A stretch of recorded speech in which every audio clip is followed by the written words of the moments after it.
વિદ્યાર્થી મિત્રો, Milind Khamar, Vijaynagar secondary school, Naranpura, Ahmedabad. વિજ્ઞાન પ્રવાહ, જેમાં ભૌતિક વિજ્ઞાનના પ્રયોગની જવાબદારી સંભાળવા. આ પહેલાં આપણે ધોરણ 11માં 1 થી 8 પ્રયોગ ખૂબ સરસ રીતે સમજી લીધા છે. જ્યાં જરૂર પડે ત્યાં આગળ આપણે રેકોર્ડમાં સુધારા કરી અને એ આપણે રેકોર્ડ બુકમાં લખી લીધા છે. જ્યારે પણ લોકડાઉન સ્કૂલે અથવા તો સ્કૂલ ચાલુ થાય એટલે એ રેકોર્ડ બુકમાંથી ઝડપથી આપણે રીડિંગ લઈ અને આપણી જર્નલ પૂરી કરી શકીએ, જેથી આપણો જે સમય છે એ બચે અને પ્રેક્ટિકલ ખૂબ સરળતાથી આપણે કરી શકીએ. આપણી પાસે વિડીયો છે જ, તો એ વિડીયોની મદદથી આપણે પ્રેક્ટિકલ છે એ આપ ઝડપથી સમજી શકશું. તો હવે ધોરણ 11 પ્રયોગ નંબર 9 સમજીએ. હેતુ કેશાકર્ષણની રીતથી પાણીનું પૃષ્ઠતાણ ટી શોધવું. બરાબર છે? કેશાકર્ષણની રીતથી પાણીનું પૃષ્ઠતાણ ટી શોધવું. હવે સાધનો જોઈએ તો અહીં આપણે માટે નવું સાધન છે ટ્રાવેલિંગ માઇક્રોસ્કોપ. હમણાં સમજી લઈએ. કેસનળી, બીકર, પ્રવાહી, જેનું પૃષ્ઠતાણ શોધવું છે એવું પ્રવાહી આપણને આપવામાં આવશે. અહીંયા આગળ આપણે આજે પાણીનું શોધીશું, પણ પરીક્ષામાં તમને ગ્લિસરીન આપી શકે છે, બેન્ઝીન આપે, અથવા તો દિવેલ આપે, તેલ આપે, કેરોસીન આપે, કોપરેલ આપે, કોઈ પણ પ્રવાહી આપે જેનું પૃષ્ઠતાણ આપણે શોધીશું. સ્ટેન અને બિલોરી કાચ. અવલોકનો જોઈ લઈએ તો માઇક્રોસ્કોપનું લઘુત્તમ માપ, બરાબર છે, એ શોધવાનું છે. અગત્યનું છે, અહીંયા આગળ એમાં સમજી લઈએ છે. આપેલ પ્રવાહીની ઘનતા, તમને જે પ્રવાહી આપેલું હોય એની ઘનતા ગ્રામ સેન્ટીમીટર ક્યુબ. ઓરડાનું તાપમાન, આપણે જે રૂમમાં પ્રેક્ટિકલ કરી રહ્યા છીએ તેનું તાપમાન. આપેલ પ્રવાહીનો કાચ સાથેનો સંપર્ક કોણ, બરાબર છે, એ તમે સૂત્રમાં જોશો તો તમને થિયરીમાં સાહેબે સમજાવ્યું હશે કે આપેલ પ્રવાહીનો કાચ સાથેનો સંપર્ક કોણ કેટલો થાય છે એ અહીં આપણે નોંધવાનો હોય છે. હવે અવલોકન કોઠો જોઈ લઈએ. અહીં 2 અવલોકન કોઠા છે. દેખો, આપણને એક અવલોકન કોઠો એક આપ્યો છે જેમાં ઊંચે ચઢેલ પ્રવાહી સ્તંભનું અવલોકન, બરાબર છે, એના 2 રીડિંગ લેવાના છે. અને કેસનળીના વ્યાસનું માપન, અહીં જે કેસનળી આપી છે એના વ્યાસનું માપન આપણે કરવું છે. તો અવલોકન કોઠો પહેલો સમજી લઈએ. અહીં અવલોકન કોઠો 1 જોઈએ તો પહેલાં અવલોકન અનુક્રમ નંબર છે, 2 અવલોકન લેવાના છે, બરાબર છે. પહેલું આપ્યું છે દર્શકનું અવલોકન, H1 સેન્ટીમીટર. એમાં મુખ્ય સ્કેલનું વાંચન S સેન્ટીમીટર, વર્નિયરનું માપકરણ N, H1 ઊંચાઈ જે શોધીએ તો મુખ્ય માપપટ્ટીનું વાંચન S + N ગુણ્યા લંબાસર L કાઉન્ટ સેન્ટીમીટરમાં. એ જ રીતે પ્રવાહી સ્તંભનું અવલોકન. હવે આ દર્શક શું છે, પ્રવાહી સ્તંભ શું છે એ સમજી લઈએ. તો એના માટે થોડી આકૃતિ દોરી અને નીચે હું સમજાવું છું. તો અહીં જોઈએ, ફરી સેજ નીચે કર્યું છે તમે. અહીં જુઓ, અહીં આગળ પહેલાં પ્રવાહી સ્તંભનું છે તો આવી આપણી નળી છે. એ નળી છે તો આ નળી છે, આવી નળી છે.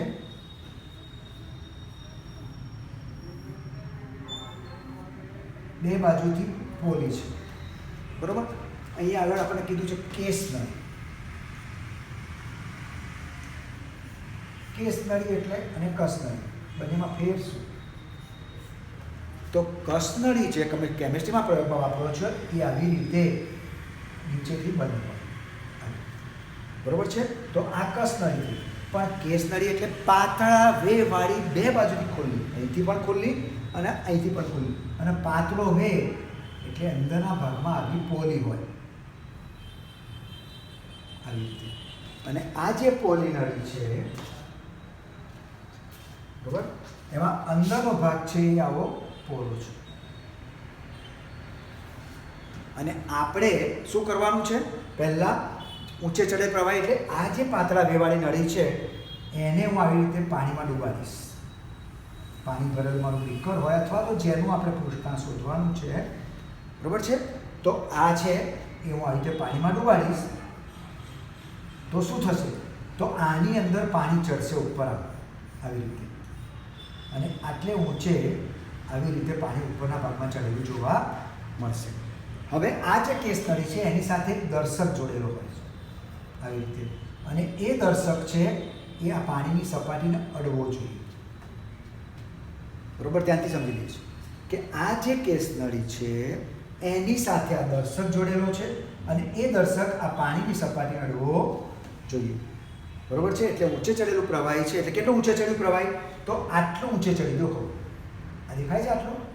આ દર્શકથી આ પ્રવાહી ચડ્યું છે આની અંદર પાતળા વેવાળી નળીમાં. તો આટલી ઊંચાઈ પહેલા અવલોકન કોઠામાં આપણે શોધવી છે. આ અગત્યનું કામ. બરોબર છે? બિલકુલ ક્લિયર કે પાતળા વેવાળી નળી છે, બરોબર છે, એમાં પ્રવાહી આપણે ઉપર ચડશે, અને એ જે પ્રવાહી છે એ ઊંચે ચડેલું પ્રવાહી છે એનું અવલોકન આપણે નોંધવું છે. હવે આપણી પાસે જે સાધન છે એ ટ્રાવેલિંગ માઇક્રોસ્કોપ. તો ટ્રાવેલિંગ માઇક્રોસ્કોપ છે એ કેવી રીતે કામ કરે છે એ સમજી લઈએ. તો આપણી પાસે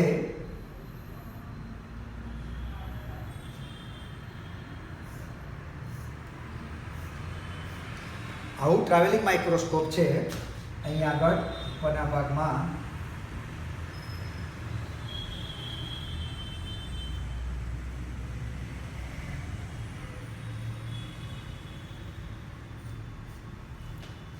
અહીં આગળ જે ટ્રાવેલિંગ માઇક્રોસ્કોપ છે એમાં બે સ્કેલ છે. આ જે સ્કેલ છે અહીં આગળ એક સ્કેલ હશે આવી રીતે. આ છે માપ, એને કહીશું મુખ્ય માપક્રમ, અને એની ઉપર આવી રીતે નાનો સ્કેલ હોય. આ સ્કેલ છે એ વર્નિયર માપક્રમ. બરોબર છે? બે જગ્યાએ સ્કેલ હશે, એક આડી સ્કેલ હશે અને એક આવી રીતે ઊભો પણ સ્કેલ હશે આવી રીતે, અને એમાં પણ આવી રીતે વર્નિયર માપક્રમ હશે. આ મુખ્ય સ્કેલ અને આ વર્નિયર સ્કેલ. બરોબર? હવે મુખ્ય સ્કેલમાં અહીં આગળ આ મુખ્ય સ્કેલમાં 0, પછી અહીંયા 1, પછી અહીંયા 2 આવી રીતે માપ હશે.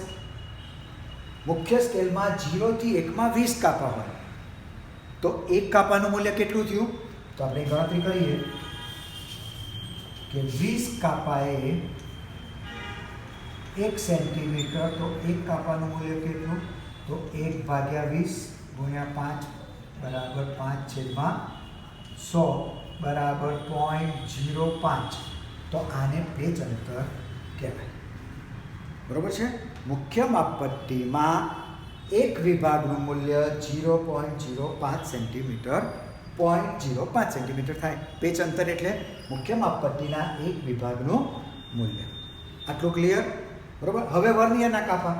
તો વર્નિયર જે સ્કેલ છે આવી રીતે ઉપર, એમાં 0 છે અને 50 હશે. તો 0 થી 50 કાપા છે. તો વર્નિયરના કુલ કાપા કેટલા?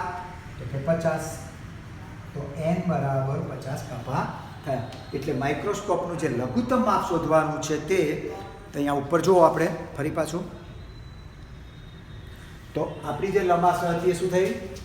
P/n બરાબર 0.05/50 બરાબર 0.001 સેન્ટીમીટર. આ એની લંબાઈ થઈ. આ બહુ જ ક્લિયર સમજજો, કારણ કે 12મામાં આના 2 પ્રેક્ટિકલ આવે. ક્લિયર?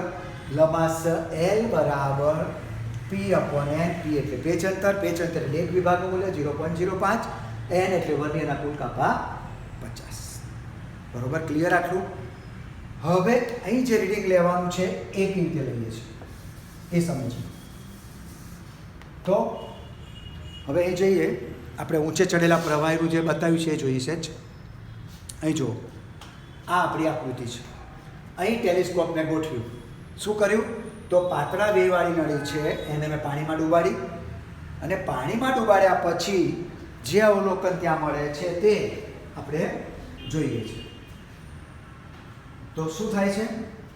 તો આ પાતળા વેવાળી નળીને અહીં પાણીમાં ડૂબાડી છે, હરિયાળી પાણી છે, અથવા તો આપણને જે પ્રવાહી આપ્યું છે તે, બરોબર છે. તો આમાં પ્રવાહી ચડ્યું છે, દેખાય છે આ રીત જો, તો અહીં સુધી પ્રવાહી ચડ્યું છે, બરોબર. આ દર્શક છે એ પાણીની સપાટીને અડવો જોઈએ. આમે બતાવ્યું દર્શક, આ છે મારો દર્શક અને આ પ્રવાહી સ્તંભનું અવલોકન. તો આટલી ઊંચાઈ શોધવાની છે. તમારો પહેલો અવલોકન કોઠો જે કહે છે કે આટલી ઊંચાઈ મારે શોધવી છે. તો હવે શું કરીશ તો કે હું આ ટ્રાવેલિંગ માઇક્રોસ્કોપ ફોકસ કરીશ એટલે મને પહેલાં અહીંયા આગળ દર્શકનું અવલોકન દેખાશે, અથવા તો પહેલાં હું ધારો કે અહીં લઈ જાઉં આ અવલોકન, આની સામે અહીં મારું માઇક્રોસ્કોપ મૂકી અને મુખ્ય માપપટ્ટીનું વાંચન જોઈશ. તો મુખ્ય માપપટ્ટી ક્યાં જોઈશું તો અહીં ઊભી મુખ્ય માપપટ્ટી જોવાની છે.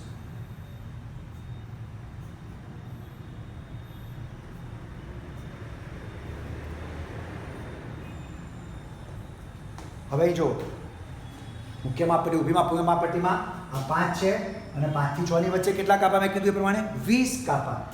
અહીંથી આવી રીતે 20 કાપા છે વર્નિયરમાં. આ 0 નો કાપો અને અહીં 50 નો કાપો છે, બરોબર છે. તો હવે જ્યારે મેં પ્રવાહી સ્તંભનું અવલોકન હું લઉં છું, અહીંયા આગળ મેં કીધું છે દર્શકનું અવલોકન અને પ્રવાહી સ્તંભનું અવલોકન. દર્શકનું અવલોકન લઉં છું પહેલું, બરોબર. તો દર્શકનું અવલોકન જ્યારે લઉં છું પહેલા કોઠામાં, તો દર્શકનું અવલોકન મેં લીધું, અહીં ફિક્સ કર્યો. તો આવી રીતે અહીંયા આગળ મને રોડ દેખાશે, દર્શક દેખાશે, એની સામે મારું ટેલિસ્કોપ ગોઠવીશ અને સ્પષ્ટ મને દર્શક જ્યાં દેખાય એ રીડિંગ નોંધીશ. તો સપોઝ એ રીડિંગ મારું 5 પછી છે, બરોબર. આ 0 ક્યાં આવ્યો છે તો 5 પછીનો 1 2 3 4 5 6 ને 7મો કાપો, બરોબર છે. તો 5 પછીનો 7મો કાપો, તો મુખ્ય માપપટ્ટીનું વાંચન શું કહેવાય? એક કાપાનું મૂલ્ય 0.05, તો 7 પંચા 35. તો મુખ્ય માપપટ્ટીનું વાંચન કહેવાય 5.35 સેન્ટીમીટર, બરોબર છે. અવલોકન કોઠામાં મેં લખ્યું, અહીં જો આ અવલોકન કોઠામાં લખ્યું, હમણાં બતાવું છું. તો 5.35 મુખ્ય માપપટ્ટીનું વાંચન. હવે શું જોવાનું તો વર્નિયરનો બંધ બેસતો કાપો. અવલોકન કોઠામાં જોઈશું n એટલે વર્નિયરનો બંધ બેસતો કાપો. તો અહીંથી ચાલુ કરીએ 1 2 3 4 5 કરતા 50 મારમાંનો કયો કાપો છે તો અહીં આગળ 32મો કાપો આવ્યો એ મને મળતો આવ્યો. તો હું અહીંયા આગળ અવલોકન કોઠામાં લખીશ 32મો કાપો. હવે 32મા કાપને લંબાસવાળી ગોળીને એમાં ઉમેરીશ તો શું થશે 5.35 વત્તા 32ના કાપાને લંબાસવાળી ગુણું 0.01 વડે, તો આ રીડિંગ મારું થશે 5.382. સરવાળો કરીએ 5.35 મુખ્ય સ્કેલનું વાંચન, S બંધ બેસતો કાપો 32, એને લંબાસા વડે ગુણ્યું અને એનો સરવાળો કરું તો 5.382. આ મારું રીડિંગ H1 આવ્યું 5.382, બરોબર. હવે ધ્યાનથી જોઈ લો ફરી રીડિંગ અવલોકન કોઠામાં જે લખ્યું એ જુઓ. અવલોકન કોઠા દેખાય બરાબર? ધ્યાનથી જો બધા. અવલોકન કોઠામાં જે રીડિંગ મેં લખ્યા છે એ જો. તો પહેલું રીડિંગ મેં કીધું એ 5 પછીનો 7મો કાપો, એક કાપાનું મૂલ્ય 0.5 એટલે 5.35 મુખ્ય સ્કેલનું વાંચન, બંધ બેસતો કાપો 32મો, એને લંબાસા વડે ગુણું તો 0.032 અને એ બંનેનો સરવાળો કરું એટલે આ મારું H1 એટલે કે દર્શકનું અવલોકન આવ્યું જે મેં બતાવ્યું તે, બરાબર. હવે ફરી પાછા આકૃતિ ઉપર જઈએ તો જો આકૃતિ બરાબર ધ્યાનથી જુઓ તો ઉપર ચડેલું જે પ્રવાહી છે, બરાબર છે, ઉપર ચડેલું જે પ્રવાહી છે એનું અવલોકન જોઈએ. તો જો અહીં આગળ અહીંથી માઇક્રોસ્કોપ અહીં લઈ ગયો ઉપર, એટલે આ જે અવલોકન ઉપર ચડેલું પાણી છે, આની અંદર પાણી ચડેલું છે, નળીમાં પાતળી નળીમાં દેખાય છે આવી રીતે. હવે બતાવીએ આ એનું પાણીનું અવલોકન. તો ઉપર જઈશ, બરોબર છે. તો અહીં આગળ જે રીડિંગ થશે એ 6 પછીનો કાપો આવશે. જે આવે આ તો હું આશરે માપ બતાવું છું, પણ જે આવે જેવું પ્રવાહી એવું ઊંચાઈનો ડિફરન્સ આવે. પ્રવાહી સ્નિગ્ધ હોય, ચિકાસ પડતું હોય તો ઊંચાઈ ઓછી આવે, પ્રવાહી ચિકાસ પડતું ના હોય તો પ્રવાહી સપાટી ઊંચે આવે. એની સ્નિગ્ધતા ઉપર આધાર, એની શાંતતા ઉપર આધારિત છે, બરાબર. તો અહીં આગળ દર્શકનું અવલોકન લીધું મેં. હવે પહેલાંની જેમ જ કે મુખ્ય માપપટ્ટીનું વાંચન તો 6 પછીનો પહેલો બીજો ત્રીજો ચોથો પાંચમો કાપો આવે તો પાયો 25 એટલે 6.25 સેન્ટીમીટર મારું મુખ્ય માપપટ્ટીનું વાંચન આવશે. અહીં 6 પછીનો પાંચમો કાપો એટલે હું અહીં લખું 6 અને મુખ્ય માપપટ્ટીનું વાંચન 0.25. બરોબર. આ મારું દર્શકનું અવલોકન લીધા પછી પ્રવાહીની ઊંચાઈ જોઉં છું. હવે બંધ બેસતો કાપો જોઉં છું તો અહીંથી જોવાનું ચાલુ કરું. 0 થી 1 2 3 એમ કરતા મને 22મો કાપો બંધ બેસતો આવ્યો તો 22મો કાપો લંબાસ વડે ગુણવાનો. 0.01 ને 22 વડે ગુણીએ એટલે 0.022 અને એનો સરવાળો કરું તો 6.272 સેન્ટીમીટર. આ મારું દર્શકનું અવલોકન પત્યા પછી પાણીના સ્તંભનું અવલોકન આવ્યું. તો એ કોઠામાં કેવી રીતે લખીશું તો અહીં જોઈ લઈએ ફરી પાછું. અવલોકન કોઠામાં જઈએ કે મુખ્ય માપપટ્ટીનું વાંચન 6 પછીનો પાંચમો કાપો એટલે 6.25. બંધ બેસતો કાપો વર્નિયરનો કેટલામાં આવ્યો તો કે 22મો કાપો બંધ બેસતો આવ્યો તો 22 ગુણ્યા લંબાસ કરીએ અને એને ઉમેરીએ તો 6.272 સેન્ટીમીટર. આ મારું પ્રવાહી ઊંચે ચડેલા પ્રવાહીનું અવલોકન આવ્યું. હવે આ બંનેની બાદબાકી કરીએ તો શું થશે 6.272 માઇનસ 5.382. આની બાદબાકી કરીએ તો અહીં 1 10 17માંથી 8 જાય તો 9, અહીં 5 ને 10 ને 11માંથી 3 જાય તો 8. કેટલી ઊંચાઈ આવી 0.890 સેન્ટીમીટર ઊંચે ચડેલા પ્રવાહીની ઊંચાઈ કહેવાય. આ એક વખત લઈ લીધું. ફરી પાછું પાણીમાંથી ઉપર લઈ કેસનળી ફરી ડૂબેડી અને ફરી પાછું બીજું અવલોકન આવી રીતે લઈ શકાય. આટલું ક્લિયર બધાને? બરાબર છે કે ઊંચે ચડેલા સ્તંભનું અવલોકન આવી રીતે આપણે લઈ શકીએ છીએ. હવે આપણે જે શોધવું છે અવલોકન કોઠા નંબર 2. અવલોકન કોઠો 2 શું કહે છે આપણને તો કેસનળીના વ્યાસનું માપન. કેસનળીના વ્યાસનું માપન કરવું છે તો વ્યાસ કેવી રીતે શોધવો?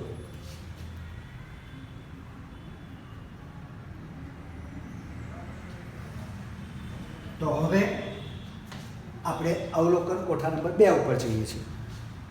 તો શું કરીશું? વ્યાસનું માપન કરવું છે. આપણે આ રીડિંગ છે તો અહીંયા જો આ દેખાય છે આકૃતિ બરોબર? ત્યાંથી ફરી બીજું સેજ ખસેડું છું. અહીં જો આકૃતિ નંબર 2 જે છે એ ક્લિયર છે એકદમ બધાને? બરોબર. જો હવે આપણે જે કેસનળી આ હતી આવી એને હું ઊભી કરી દઉં છું અને અહીં આગળ મારું માઇક્રોસ્કોપ લઈ જાઉં તો એ કેસનળી છે. બરાબર છે. આપણું જે ટ્રાવેલિંગ માઇક્રોસ્કોપ છે એ ટેલિસ્કોપિક ઘણા બધા પિક્ચરોમાં જોયું હશે કે કોઈને ગોળી મારવી હોય તેની ઉપર ટેલિસ્કોપિક એટલે ક્રોસ વાયર આવો આવે ને ક્રોસ વાયર, તેવો ક્રોસ વાયર આમાં હશે. બરાબર છે. એવો ક્રોસ વાયર આમાં હોય છે. તો એ ક્રોસ વાયર છે અહીંયા આપણે ગોઠવો છે. હવે આ જે કેસનળી છે એમાં આ બહારનો ભાગ અને આનો, તો આપણે આની વ્યાસ શોધવો છે. તો હું શું કરીશ? પહેલું રીડિંગ છે મારું, હું ઊભો છું તો આ બાજુ રીડિંગનું શું કહીશું? અમારી ડાબી બાજુનું રીડિંગ કહેવાય.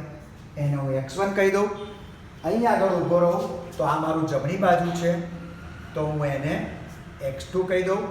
આ x1 અને x2.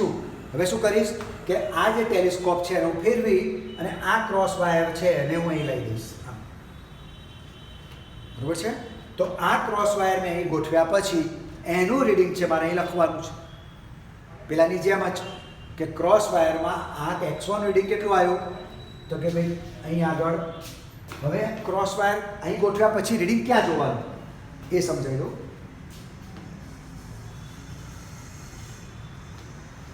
જ્યારે ક્રોસ વાયર અહીં ગોઠવીએ છીએ ત્યારે રીડિંગ આમ જોવાનું છે, આડી લાઈન.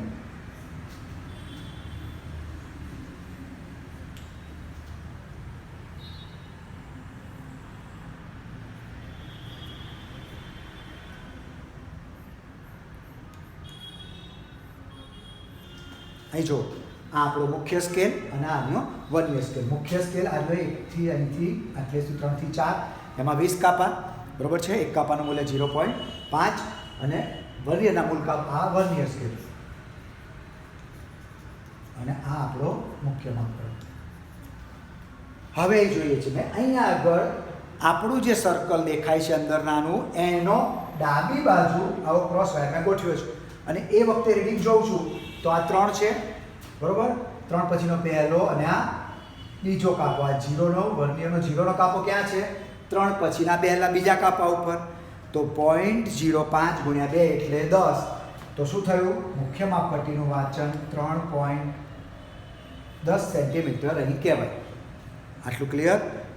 બરોબર છે કે મુખ્ય માપપટ્ટીનું વાંચન 3.10 સેન્ટીમીટર કહેવાય. હવે હું સ્ક્રૂ ફેરવી, આ જે મારું ટેલિસ્કોપ છે એનો એડજસ્ટ કરી સ્ક્રૂ ફેરવી અને આ જે ક્રોસ વાયર મારો છે આવ્યો એ આવો બરોબર છે એને ખસેડીને અહીં લઈ જઈશ. તો કઈ બાજુ થયું? જમણી બાજુ. ખસતો ખસતો આ બાજુ ગયો તો જમણી બાજુ થયું અને એ અવલોકન મારું x2 કહીશું. બરોબર છે. વર્તુળ હોય તો ડાબી જમણી સ્પર્શક મળી શકે છે. તો એ અવલોકન શું થયું? તો ખસી અને આ જે ક્રોસ વાયર ખસી અને 0 અહીં જતો રહ્યો. આમ આવી રીતે.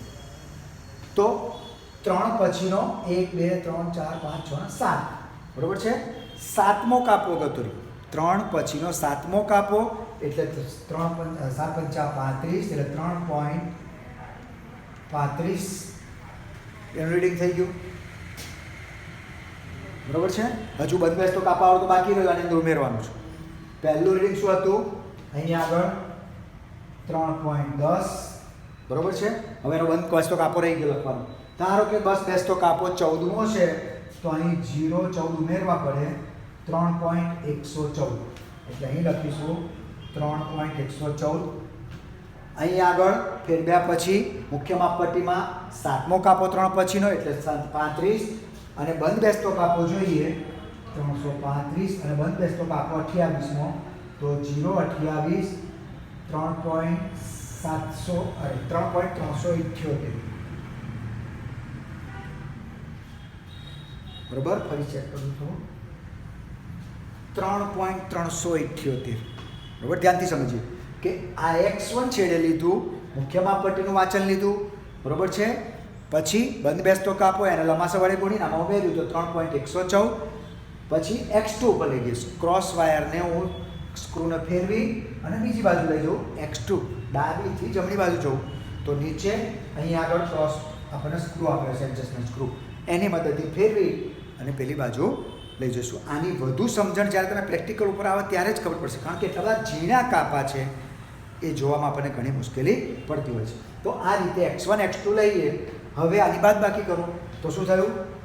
3.378 માઇનસ 3.114 4 6 2 અને 0 0.264 આ જે આવ્યો એનો વ્યાસ 0.264 સેન્ટીમીટર આ વ્યાસ આવ્યો. તો ડાબીથી જમણી તરફ જઈએ એ વ્યાસ છે એને d1 કીધું. હવે શું કરવાનું છે તો અહીં જો ફરી ધ્યાનથી ઉપરથી નીચે. આને ઉપરનું રીડિંગ કહેવાય, આને નીચેનું રીડિંગ કહેવાય. તો ફરી પાછો આ જે ક્રોસ વાયર છે બરોબર છે ઉપર નીચેનો છે. તો જ્યારે ઉપર નીચે જોવાનું હોય ત્યારે રીડિંગ ઊભી લાઈનમાં આપણે જોઈએ છે. ડાબી જમણી રીડિંગ જોવાના હોય ત્યારે નીચેની લાઈનમાં જોવાનું અને ઉપર નીચે રીડિંગ જ્યારે જોવાનું હોય ત્યારે આવી રીતે ઉપરની લાઈનમાં જોવાનું થશે. તો અહીં પણ એ જ રીતે રીડિંગ લીધું તો 5.25 પાંચમો કાપો તો 5.25 અને 12મો કાપો એટલે 0.12 ઉમેરું 12 ઉમેરું એટલે 62.262 બરાબર છે. ઉપર નીચે રીડિંગ લઈએ છીએ એવી રીતે અને 5.461 બરાબર. તો આ રીડિંગ લીધું. બીજું કે આ ક્રોસ વાયર અહીં ગોઠવ્યો, આ રીતે ક્રોસ વાયર અહીં ગોઠવી દીધું આવી રીતે ઉપર નીચે. તો ઉપરનું રીડિંગ, આ ઉપરનું રીડિંગ બરાબર છે 5.2, નીચેનું રીડિંગ. આ બંનેની બાદબાકી કરીએ તો શું થશે? અહીં આગળ 5.461 માઇનસ 5.262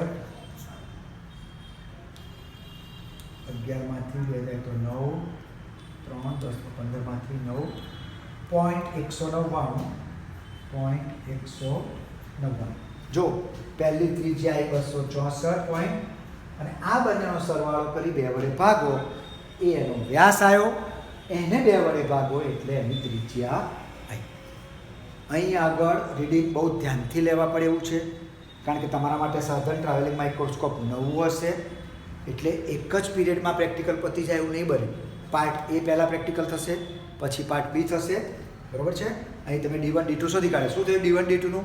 તો આપણી ગણતરી કરવી હોય તો D1 કેટલો આવ્યો? તો 0.264 વત્તા 0.199 અને 2 વડે ભાગો, એને 2 વડે ભાગો એટલે R મળશે. અને પછી પ્રવાહીનું પૃષ્ઠાંક T શોધવા માટે T બરાબર RH ρg. R તમે શોધ્યો અહીંયા આગળ, H તમે શોધ્યો આગળના કોઠામાંથી, ρ પ્રવાહીની ઘનતા તમને આપી દેવામાં આવશે, બરાબર છે. અને G એ તમને કહી દીધું છે એ પ્રમાણે ગુરુત્વ પ્રયોગનું મૂલ્ય લઈ અને 2 વડે ભાગો તો અહીં પૃષ્ઠાંક મળે છે. તો આ રીતે પ્રવાહીનું પૃષ્ઠાંક આપણે શોધી શકીએ છીએ. Thank you.